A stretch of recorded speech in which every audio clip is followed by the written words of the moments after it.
Assalamualaikum warahmatullahi wabarakatuh. Alhamdulillahilladzi arsala rasulahu bil huda wa dinil haq liyudhhirahu 'alad dini kullihi wa kafa billahi syahida.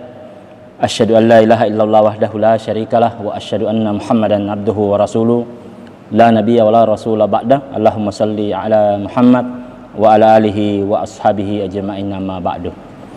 Ma'asyiral muslimin rahimakumullah.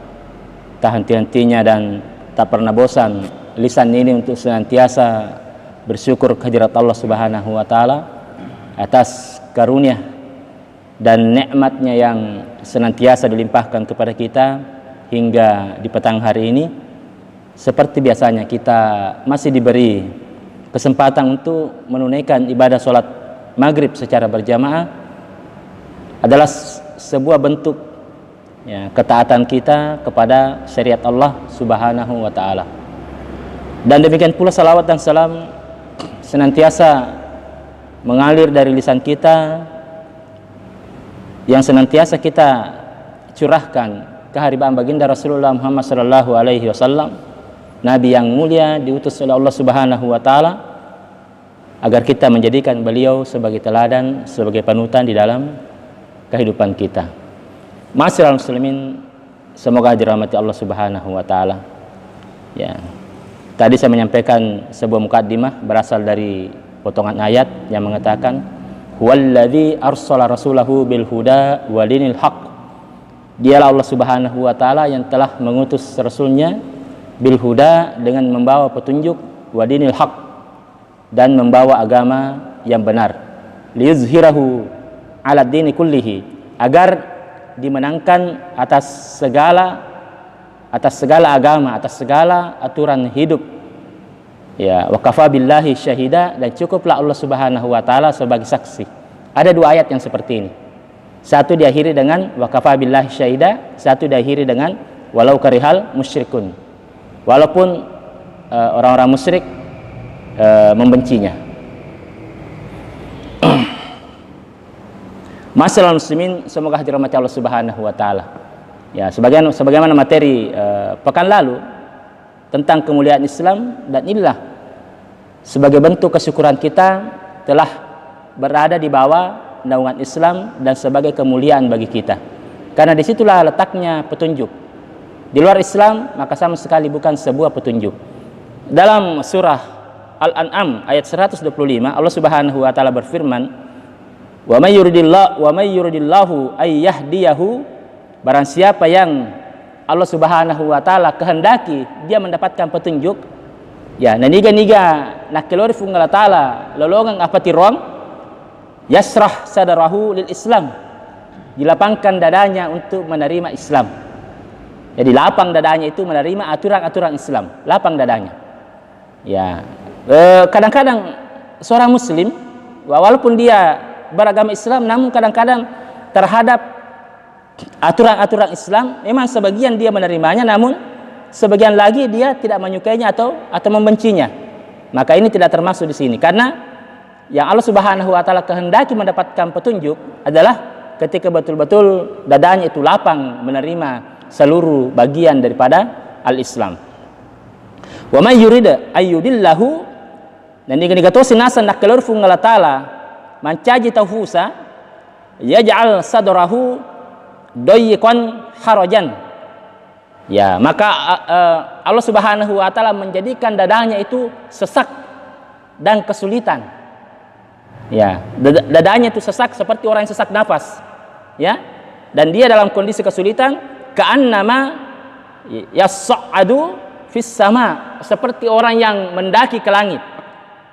Kadzalika yaj'alullahu rijsa 'alal ladzina la yu'minun. Demikianlah Allah Subhanahu wa taala menimpakan siksa bagi orang-orang yang tidak beriman. Jadi ini ayat yang luar biasa, Pak ya. Di sini mengandung mukjizat ayat-ayat Al-Qur'an. Ayat yang disampaikan oleh Rasulullah 1400 lebih ya tahun yang lalu, kan sekarang sudah berapa Pak? 1442 Hijriah. Sesungguhnya pada itu 42 tahun. Ya, sejak penanggalan Hijriah, ya, disampaikan oleh Rasulullah ayat ini dan ternyata terbukti dengan kemajuan ilmu pengetahuan dan teknologi. Di mana itu letaknya? Mujizat ilmiah dari ayat ini, ya. Ayat ini mengatakan, barang siapa yang Allah Subhanahu wa taala kehendaki tersesat, maka dadanya itu sesak menerima Islam. Dia tidak mau menerima Islam. Kalau hal-hal yang berkaitan dengan Islam, samana dulu manyawa narakum min kalinga gau seleng. Seperti orang yang mendaki ke langit. Oh, ternyata orang yang mendaki ke langit, ini istilah saja ini mendaki Pak ya. Artinya orang yang semakin dia naik ke atas langit, maka semakin dia sesak nafas. Dan seorang astronot, saya pernah lihat videonya di foto atau video di Facebook yang diposting oleh teman di Facebook itu dia masuk Islam karena ayat ini. Karena dia merasakan betul ketika pesawatnya itu semakin naik, maka oksigen semakin berkurang. Dan dia merasakan keadaan sesak nafas yang semakin menjadi-jadi ketika dia semakin jauh dari bumi. Padahal ini hanyalah isyarat dari Allah saja, tidak disebutkan secara langsung. Tapi ini hanya isyarat dari Allah Subhanahu wa taala bahwa begitulah keadaan penciptaan alam ini, semakin ke atas oksigen itu semakin berkurang. Maka ketika orang naik ke atas, mungkin dengan bantuan pesawat, nasebario dia pakai pesawat, dijelaskan pun tentu masyarakat Arab pada waktu itu tidak akan sampai pemikirannya ke situ. Maka Daud digafalai lutu tahu. Dan sekarang kita bisa menerima karena di zaman ini adalah zaman perkembangan ilmu pengetahuan dan teknologi, dan kita bisa menyaksikan bagaimana orang naik ke antariksa, bagaimana orang naik ke bulan. Kita mendengar beritanya. Ya.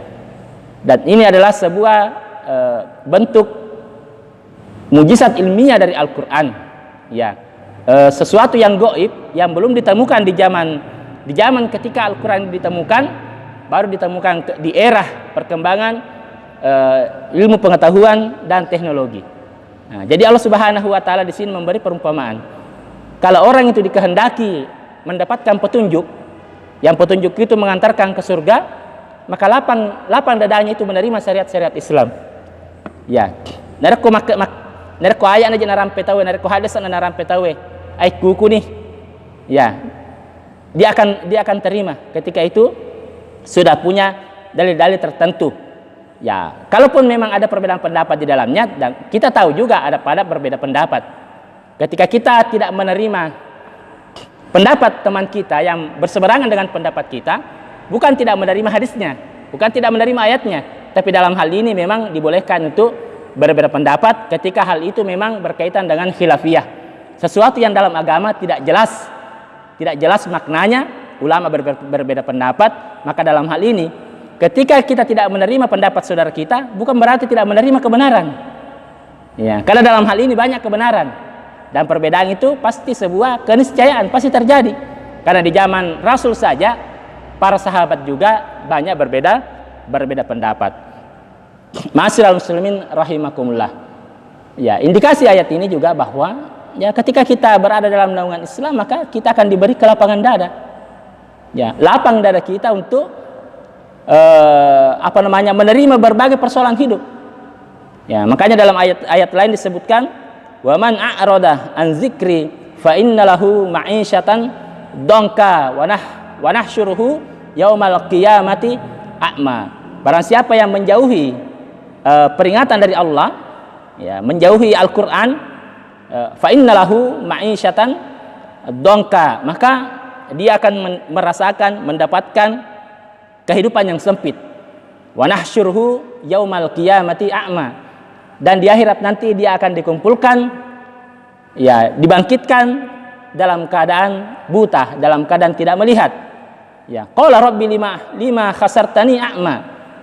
Kemudian dia berkata, ya Allah, kenapa Engkau bangkitkan aku dalam keadaan buta? Ya. Jawaban Allah Subhanahu wa taala, kadzalika atatka ayatuna.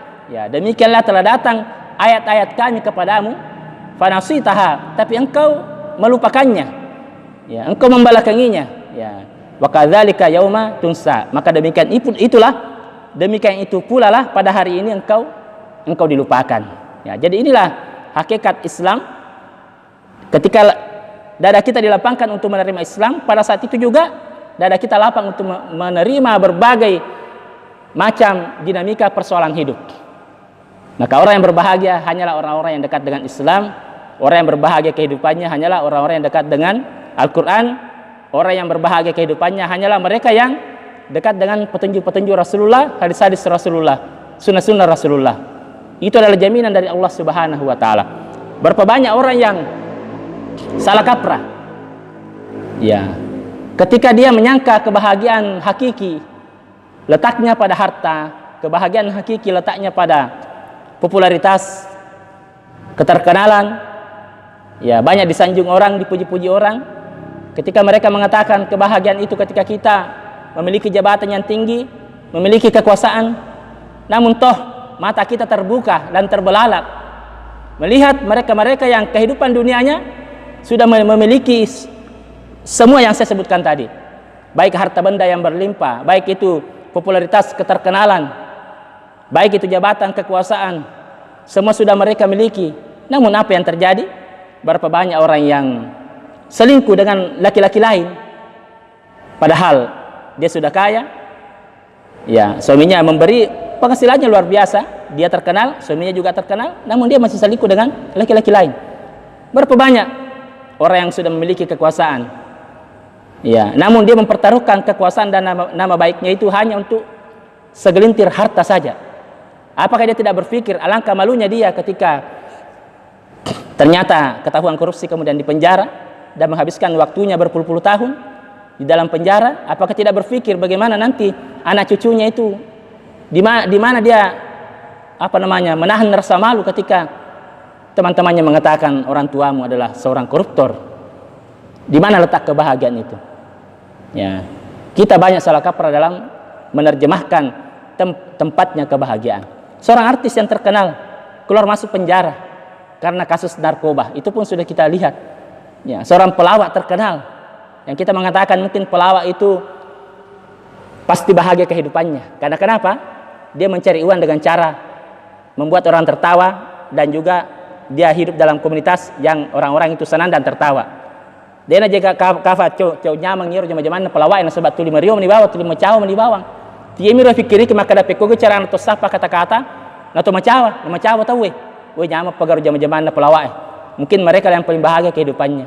Namun toh kita juga melihat mulai zaman dulu di angkatan saya, pelawak-pelawak dulu, pelawak-pelawak senior, berapa banyak yang terjerembab dalam pergaulan narkoba dan menghabiskan waktunya dalam penjara. Hingga sampai sekarang ini pun artis-artis yang terkenal, yang kaya raya, toh tidak lepas juga dari terjerembab dalam pergaulan narkoba. Nah, inilah yang membuka mata kita bahwa dimanapun kita mencari kebahagiaan itu tidak akan kita temukan kecuali hanya dalam naungan Islam. Karena inilah Islam ukuran yang sebenarnya. Karena Islam itu adalah aturan yang dibuat oleh Allah Subhanahu wa taala untuk hambanya. Dan siapa yang mengetahui keadaan hambanya kecuali yang menciptakannya? Allah yang paling tahu apa yang seharusnya membuat seorang hamba bahagia. Maka itu pula lah yang Allah Subhanahu wa taala menurunkan syariatnya. Ketika berpedoman dengan syariat itu, maka apa yang kita cita-citakan, apa yang kita inginkan, yaitu kebahagiaan dunia dan akhirat, maka tentu inilah yang akan kita dapatkan. Ya, yang jelas Islam memberi kita ketenangan hati, ketenangan batin, ridho dengan apapun yang diberikan oleh Allah Subhanahu wa taala kepada kita. Maka tidak jarang kita melihat orang-orang yang beribadah itu kelihatannya tersiksa fisiknya. Ya, kenapa ada orang yang umpamanya sholat malam sampai berjam-jam, alangkah indahnya tidur pada waktu itu. Ya, tentu nikmat baginya, tapi dia lebih memilih untuk bangun dan merasakan pegal pada kakinya karena sholat dengan waktu yang cukup lama. Padahal dia bisa memilih yang lebih nikmat, yaitu tidur.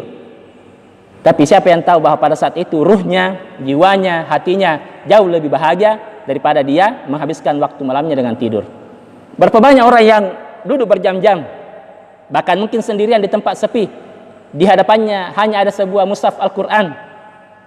Dia membacanya berjam-jam dengan penuh kenikmatan dan kehusyuan. Di waktu itu dia bisa saja memilih untuk main game yang lebih mengasihkan, sebagaimana pilihan banyak orang. Ya, tapi kita tidak tahu betapa tenangnya hatinya pada waktu itu, betapa bahagianya jiwanya pada waktu itu, betapa ruhnya dia rasakan sebuah ketenangan karena sedang bermunajat, sedang berkomunikasi dengan penciptanya, yaitu Allah Subhanahu wa Ta'ala. Inilah hakikat kebahagiaan yang sesungguhnya. Ya, kenikmatan yang tidak membawa kepada kemudaratan. Ya, kenikmatan yang tidak membawa kepada kemudaratan. Ya. Karena ada nikmat itu membawa kepada mudarat. Dulu kan ada film, ada film berjudul Nikmat Membawa Sengsara. Memang pamulana tapi yero sesana temakai tanah irasakan. Ya, kita meneguk minuman keras, mungkin nikmat kita rasakan sebentar, tapi pengaruhnya itu sangat luar biasa, merusak. Narkoba juga demikian, perzinahan juga demikian. Orang yang berzina itu merasakan nikmat hanya beberapa menit saja. 3 menit, 5 menit, 10 menit, jarang yang bisa tahan terlalu lama. Tapi apa yang kita dapatkan setelah itu? Kehinaan di tengah masyarakat, kehinaan di hadapan Allah Subhanahu wa Ta'ala, dosa besar yang melingkupi kita, di mana kita taruh muka kita ketika kita ketahuan berzina. Maka inilah setan berusaha untuk menjerumuskan kita. Dia hiasi pelanggaran-pelanggaran yang tidak disukai oleh Allah sebagai sesuatu yang indah, sebagai sesuatu yang menyenangkan, supaya kita anak Adam tertipu dan mau melakukannya. Sebagaimana iblis menyesatkan nenek moyang kita Nabi Adam, dia menggambarkan larangan Allah Subhanahu wa Ta'ala sebagai sesuatu yang mengekalkan.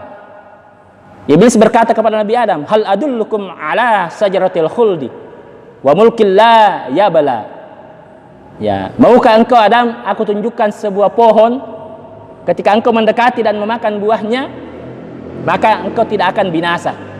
Ujar lor konasan Nabi Adam, saya di poka juga dari komadeperi mandre buana, dia namu binasa, kekal kau menurut surga. Bayangkan iblis menggambarkan sebuah pelarangan Allah sebagai sebuah kekekalan, dan Nabi Adam alaihissalam bisa terjerumus, bisa terjerembab, apalagi kita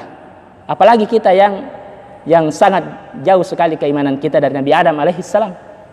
Ya, Nabi Adam berkomunikasi dengan Tuhannya. Nabi Adam ya sudah sempat menikmati surga. Manusia pertama sudah sempat menikmati surga. Kita ini belum tahu Pak surga itu bagaimana. Dan Nabi Adam masih bisa dijerumuskan oleh iblis. Maka kita tidak boleh merasa takabur dan sombong, tidak akan bisa digoda oleh iblis. Nabi Adam saja bisa digoda. Dan berapa tahun Pak iblis punya pengalaman? Sudah berapa tahun iblis itu menggeluti profesi ini? Sudah berapa tahun? Ya, ada yang tahu? Berarti lebih hebat ya daripada ulama. Ulama saja tidak tahu. Ya, iblis sudah sangat berpengalaman. Ya, andai kan ada pangkat yang tidak tahu di atas profesor gampang, di atas jenderal itu pengalamannya itu dalam profesi menggelincirkan anak manusia. Jadi orang-orang seperti kita ini sangat mudah iblis untuk menjerumuskan kita. Jadi kalau bukan karena perlindungan kepada Allah Subhanahu wa Ta'ala dan salingnya kita bertemu dan saling menasehati di antara kita, maka sangat sulit bagi kita untuk bisa terlepas daripada jerat-jerat godaan iblis dan bala tentaranya. Oleh karena itu senantiasa kita harus mendekatkan diri dengan syariat ini. Ya, tidak hanya sekedar sholat, tapi juga bagaimana kita lebih memahami Islam ini. Sedikit demi sedikit kita tambah pemahaman kita, pengetahuan kita. Karena kalau kita tidak mengetahui bagaimana kita bisa kita cinta. Bagaimana kita bisa cinta dengan agama ini kalau tidak mengenalnya? Tak kenal maka tak sayang. Ya, kita hanya mengenal Islam ya secara lahiriah saja, di luarnya saja. Oh, orang Islam itu sholat, orang Islam itu naik haji, orang Islam itu berpuasa. Padahal banyak sekali hal-hal yang mengagumkan yang kita bisa dapatkan dan memperkuat keimanan kita kalau kita rajin untuk mengkaji Islam dari waktu ke waktu. Masyaallah muslimin rahimakumullah. Salah satu yang agama Islam ini angkat dalam rangka untuk memuliakan umat manusia ini adalah yaitu sebuah ajaran yang melarang kita untuk mempersekutukan Allah Subhanahu wa taala. Kita dilarang untuk menyembah, ya, meyakini bahwa ada Tuhan lain, ya, selain Allah Subhanahu wa taala. Inilah misi para nabi, misi para rasul, ya, kepada umat manusia untuk senantiasa menyembah hanya kepada Allah Subhanahu wa taala.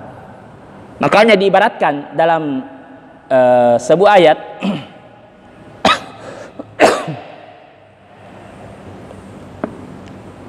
Surah Al-Hajj ayat 31. Di sini ada potongan ayat yang mengatakan, "Wa may yusyrik billah fakannama kharra minas sama'i wa takhtafuhu at-tayr aw tahwi bihi ar-rihu fi makanin sahiq." Kata Allah Subhanahu wa taala memberi perumpamaan kepada orang yang tidak bertauhid kepada Allah secara benar, orang yang mempersekutukan Allah, diumpamakan oleh Allah Subhanahu wa taala, ya, faka'annama kharra minas sama, seperti orang yang jatuh dari langit. Ya, nara kumapado tahu angka sewa-sewa na tapar, angka sewa-sewa na sompa, angka sewa-sewa non rey bellaw, angka sewa-sewa la binafoji na fungala taala, nyare gana foji ta fungala taala na foji ro sewa-sewa, papada papojin na ko fungala taala. Maka itu mapakungnya, maka dia pun Allah Ta'ala seperti orang yang jatuh dari langit, ya. Faka'annama kharra minas sama, seperti orang yang jatuh dari langit. Maka rasana kole kubaki pole kolangi buat ni lagi pole bolata pole lego-lego jadi semaka tu tumuki gani hari gana de, apalagi baki pole kolangi. Artinya kalau orang sudah rusak tauhidnya, maka sudahlah, binasalah dia naga wedding har lauri alena. Namun magai gan sempajana mega posana mega ibadana, tidak ada lagi harapan baginya, tidak ada. Seperti orang yang jatuh dari langit, tidak ada harapan baginya untuk hidup. Ya, kemudian fatahtafuhut thair, dan disambar oleh burung, au tahwi bihir rihu, atau diterbangkan oleh angin, fi makanin sahiq, di tempat yang jauh. Jadi narekubal di pole kolangi ternyata dia disambar oleh burung atau diterbangkan oleh angin ke tempat yang jauh. Ibnu Qayyim al-Jauziyah menjelaskan ini bahwa burung itu seperti setan, ya, seperti setan, bagaikan setan. Yang tadi saya katakan, orang yang musyrik itu seperti jatuh dari langit dan disambar oleh burung. Nah, ketika kita mempersekutukan Allah, maka begitu mudahnya itu syaitan, ya, iblis yang diibaratkan sebagai burung untuk mempermainkan umat manusia yang tidak punya tauhid. Gampang ifakabili piling nareko degaga tauhid na tawe. Agi pelangi torna ciri. Dia begitu mudah ikut-ikutan. Engkagare mapakwe. Ya cucu itu. Mutu. Maka lihatlah Pak, bagaimana dulu kisah-kisah tentang siapa ini? Ponari ya.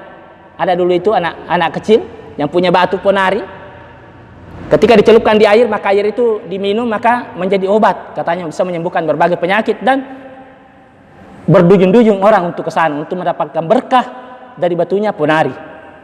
Ya, pernah juga kayaknya di daerah mana ini? Di sekitar sini, sebelum Makassar, mungkin Pangkep atau di mana itu, ada sungai itu yang keruh sekali airnya. Malugala da wena way bung kami jero mana ka joka tekor madem joka mabeni. Ini kita tidak punya dalil untuk apa namanya Pak, untuk bisa menganalisa itu sebuah keadaan. Maka raja mana jadi bele-bele atau tiloki kecece. Tapi kalau kita punya tauhid, punya pegangan yang kuat, tidak mudah kita dibodoh-bodohi. Ada lagi itu namanya Kanjeng Dimas yang bisa melipat gandakan uang, ya. Dan banyak, apapun kesesatan yang ada, selalu ada pengikutnya, selalu ada yang mempercayainya. Dan ternyata semua itu tidak ada yang panjang umurnya Pak. Beneng itu kemana ngiro nan tentu malampe sungai nah. Ya. Nah sebab dia agak jatuh cece nari koyu ilipat gandakan idina. Pada tu ni Pak Balu, pasti je megalada na langganan latu makukwe, demet pasti tidak bangkrut itu usahanya, tidak bangkrut tokonya, karena pasti semakin banyak langganannya. Tapi yang namanya kebatilan dia pasti akan binasa. tidak akan panjang umurnya. Dan itulah yang kita lihat, Pak. Begitu mudahnya orang percaya dengan hal-hal yang seperti itu, kan tidak punya ilmu, tidak punya keyakinan yang benar, tidak punya tauhid kepada Allah Subhanahu wa taala. Itu tadi seperti orang yang jatuh dari langit, disambar oleh burung, dipermainkan oleh burung itu, mau dibawa kemana pun. Ya, kita juga kalau tidak punya pegangan ilmu tauhid yang benar, ilmu Islam yang benar, maka dipermainkan oleh syaitan.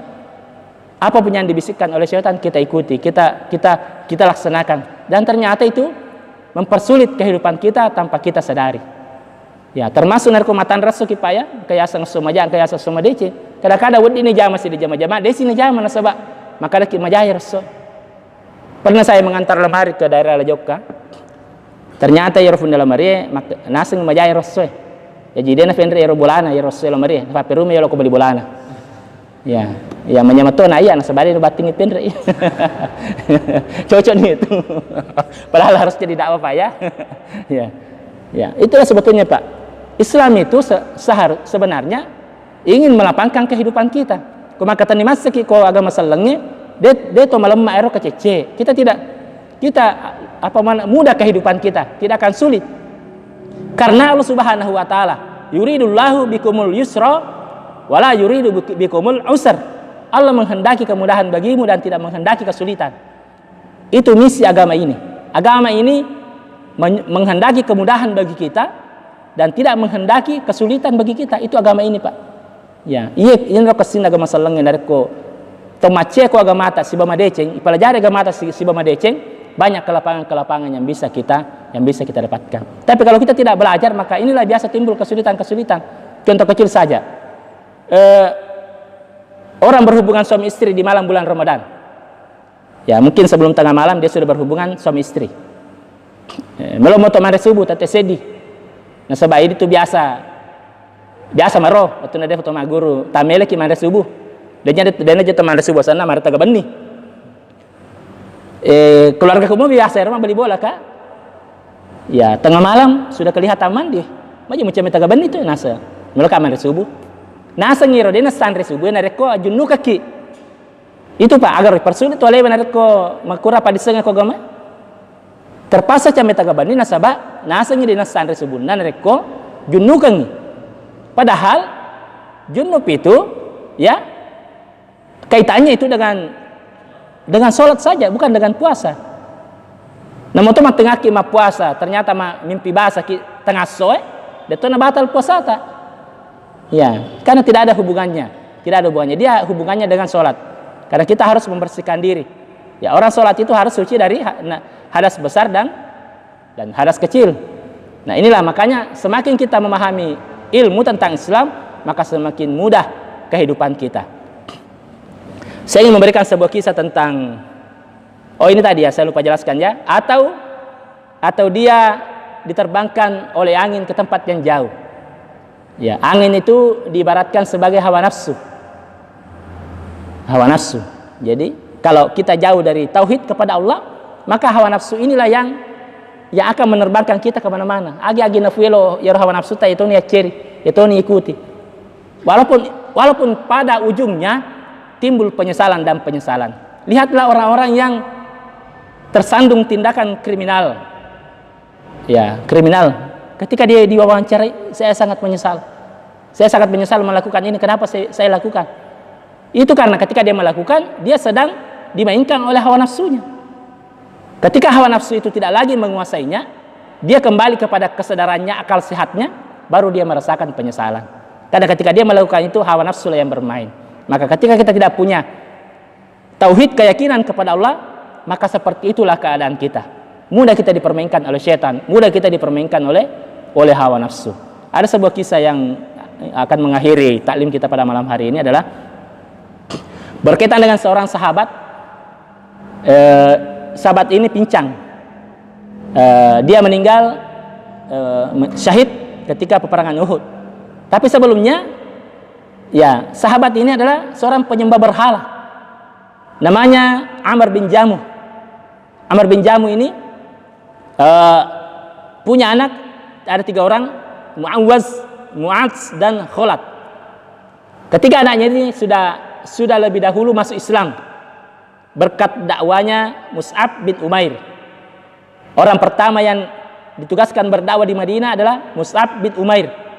Dia pernah juga Nabi tak hijrah ke Madinah, dia mengutus Mus'ab untuk lebih dahulu berdakwah di sana, dan Mus'ab berhasil mengislamkan 3 anaknya Amr bin Jamuh, Mu'az dan Khalad. Amr bin Jamuh ini adalah seorang pemuka suku, sehingga dia memiliki berhala di rumahnya yang bernama Manat. Ya, hanya pemuka suku lah yang bisa memelihara berhala di rumahnya. Kalau orang biasa tidak bisa, karena kenapa? Biaya perawatan berhala itu mahal. Ya, masoli. Sebab tiloh pacingi, tiloh minyak-minyaki, ya patung berhala. Ya, jadi sebagaimana biasa Amr bin Jamuh ini selalu yang kebeton renyer berhalana, ada tempat khususnya. Selalu dibersihkan tiap hari, selalu dikasih wangi-wangian tiap hari. Nah, suatu ketika ketiga anaknya ini itu membuat sebuah cara, mereka bersepakat untuk membuat sebuah cara bagaimana supaya ayahnya ini sadar dan tidak lagi mau menyembah berhala. Maka suatu ketika di malam hari mereka masuk mengendap-endap ke tempat berhala ayahnya, diambilnya berhala itu kemudian dibuang. Aku jangan bagangin abiang. Ya, dibuang di tempat kotoran manusia. Dia pegaga WC pak, belum ada water closet. Pada mau jangan mengaku riolo tukun anak. Ya, darong napa? Ya burak keceng ngaju. Jadi ya apa dulu. Seperti itu. Jadi berhala itu dibuang di tempat pembuangan kotoran manusia. Akhirnya di pagi hari Amr bin Jamuh ini nasapa fuan, tiga lu aku ya. Nanti kajuk kena sapu aku. Maka dia kakak konrona. Nasapa siapa sapai. We naruntuk kon jam bangengi. Bayang rasana pu aku makabon ni. Nala apa na bisay, na sabungi, apa na minyak-minyaki, na taruh pengen konrona. Wen ni pengen na dia nausi. Anak-anak itu menawi. Nenang sir berhalana na biasa kor jam bagangnya. Baje sile na nasapa si puse sapa tege sila fu aku ya we. Nala si kasih na facing na minyak-minyaki na taruh si. Sampai berkali-kali seperti itu. Engkau nang kasewa waktu nala ni fuana na fagerenoi bangku. Na fagerenoi bangku puanna. Jeron na bone apa namanya berhala kayu. Na fagerenoi bangku na pamakada nareko makuasa ko engke bangku wala ko ewelemu na. Ewelemu. Buktikan maka ada makuasa kok ke bangkungnya. Akhirnya malam itu pun rupanya ya berhalanya diambil lagi dan dibuat di tempat yang kotoran, di tempat kotoran manusia. Kali ini diikat dengan bangkai anjing.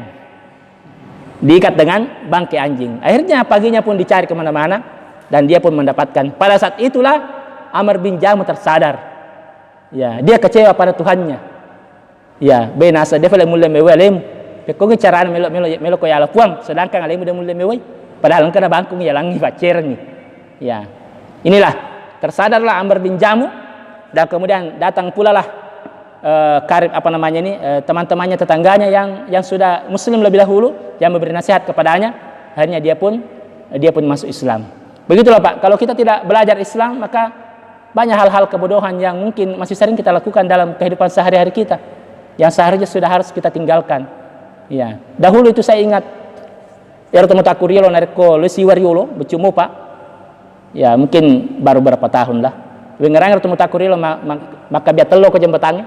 Asal lalu ke jembatan siwa mesti maka biar telo. Alhamdulillah dengan ilmu yang berkembang ya hal-hal itu semua sudah bisa ditinggalkan. Ini saja yang dapat kami sampaikan, mudah-mudahan bermanfaat bagi kita sekalian. Marilah kita senantiasa menambah ilmu dan pemahaman kita, tentunya dengan melazimi majelis-majelis seperti ini. Dan majelis ini pun sebetulnya sangat kurang ya, sangat kurang bagi kita untuk bisa mendalami Islam secara lebih intensif. Di rumah kita bisa banyak hal-hal yang bisa kita lakukan, baca buku kah, ya menonton video kah, video-video Ustadz yang ada di YouTube dan seterusnya. Semua itu untuk mempercepat ya pemahaman kita. Semakin banyak kita pahami kebaikan dalam Islam, maka semakin tercerahkan kehidupan kita. Ini saja, wa akhirul da'wana alhamdulillahirabbil alamin, subhanakallahumma bihamdik asyhadu an la ilaha illa anta astaghfiruka wa atubu ilaik. Assalamualaikum warahmatullahi wabarakatuh.